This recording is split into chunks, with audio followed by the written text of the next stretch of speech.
Hey everybody, it's Sam here. Thank you for watching. So today I'm going to show you how I've made this card. I did this one during a recent Wednesday craft along on Facebook to celebrate International Women's Day. I'll share all the product that I've used in a moment.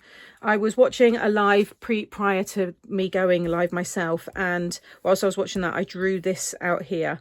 So I've got the card blank with a cut there, and then this was kind of how I visioned it to look. But I'm pretty sure I've got similar on the channel.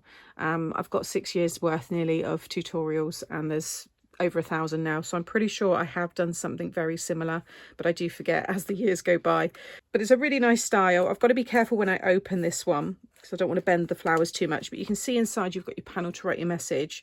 You could also have that over the top that way and then decorate this, you know, differently. So there's a few kind of ways to have this one, but I do like it like that, and it does hold itself really nicely.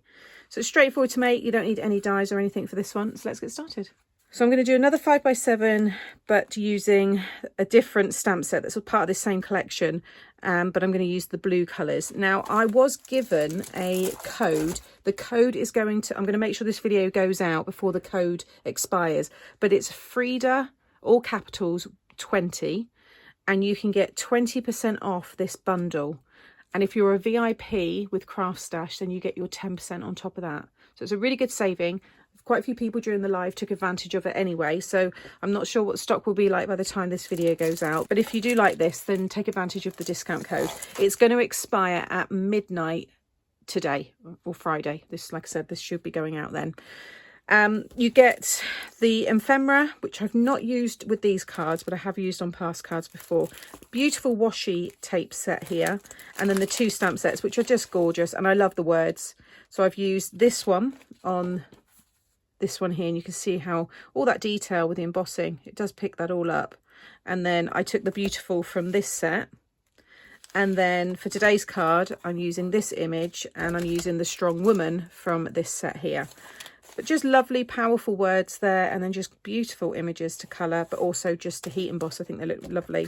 And then the papers, the paper pad is gorgeous, really bold florals, and you've got these topper sheets as well. I like using the papers actually to fussy cut the flowers, which is how I pretty much use them in the other tutorials that I've shared using this paper pad as well. But again, all of this will be linked below so you can have a look. And I've also used my linen embossing folder on today's card. On that card, it was an old Paper Discovery gravel embossing folder.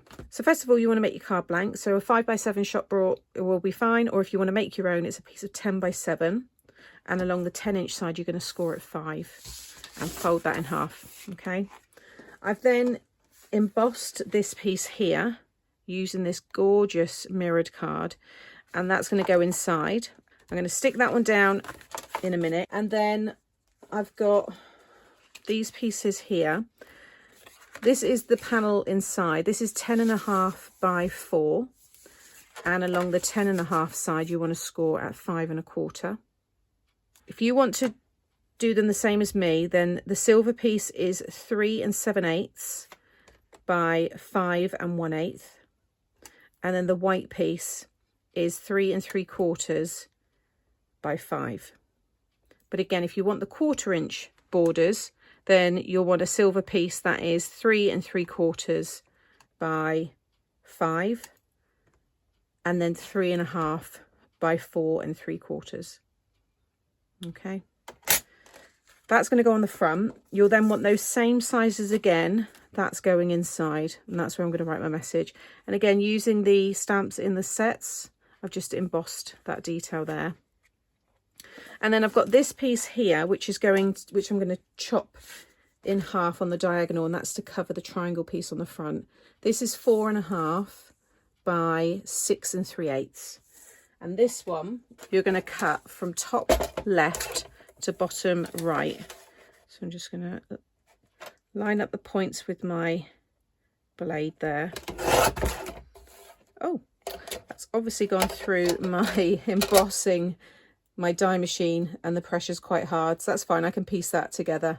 Just check your shims and stuff when you use your embossing folder on coated cardstock, because it will crack the top layer, and then it can make it quite thin. But that is now going to go on the front of the card, which I'll do now as well. So with this one, your card blank in front here, you want to cut from the middle down to the bottom right hand side.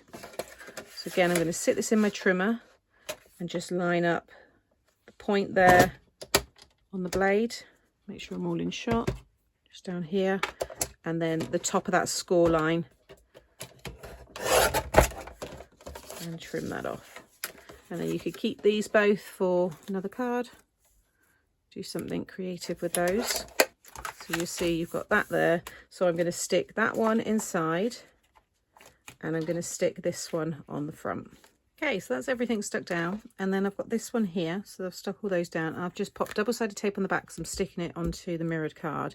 Now, when you stick this one down, you've got to allow, if I show you better on this one, you've got to allow for this to be able to sit underneath this one. So if you bring that down too far, then it wouldn't be able to go underneath. See, mine's just touching on the top there.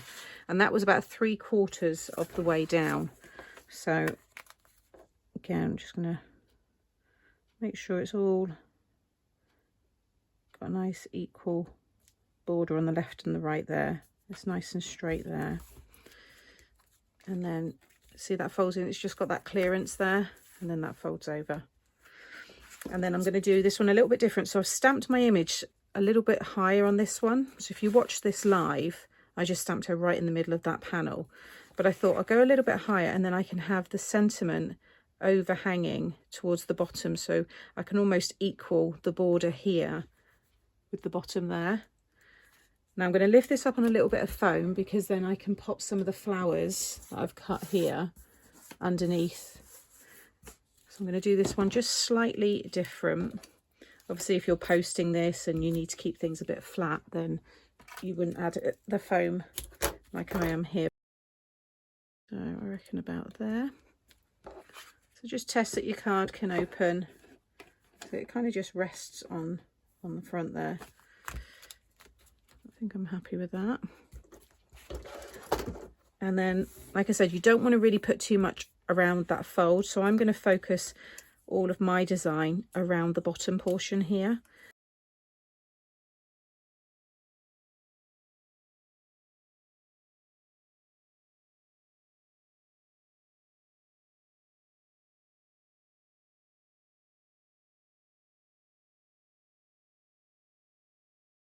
There we go. I'll just bring that up so you can see. I'm really pleased with that. But I do think it needs something up there. So what I'm going to do is, you'll see on this one, I've also got some of these very small little pearl embellishments. I've not used these for a while. These are from Amazon.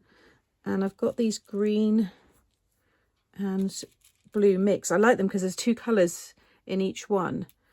And I think, because this is the one that I use, I've got this card here that I did a while ago, and you can see I've used those. It matches perfectly.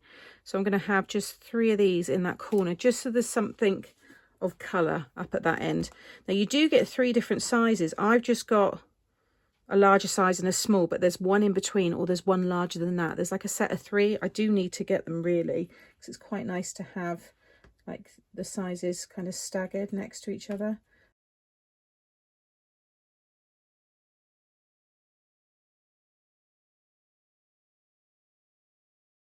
Okay, and there's the finished card. So now that one can open right up and you can see you can easily access the message. And I think it displays itself really nicely. Loved making these, had such a nice live making this one. So if you are on Facebook, I'll share the link to this one as well. It's just a lovely group of ladies and men that join me every week, and we just have some fun live crafting. So as always, I will link the product that I've used in the description box below. Let me know if you've made something like this before. Like I said, I will have the similar tutorials popping up here now, so you can maybe watch those ones next. And look out for the 6x6 version, because I will be sharing that one as well if you prefer that size. And also make sure you use that discount code if you do decide to buy the bundle, because it's a good saving. See you all again soon. Bye.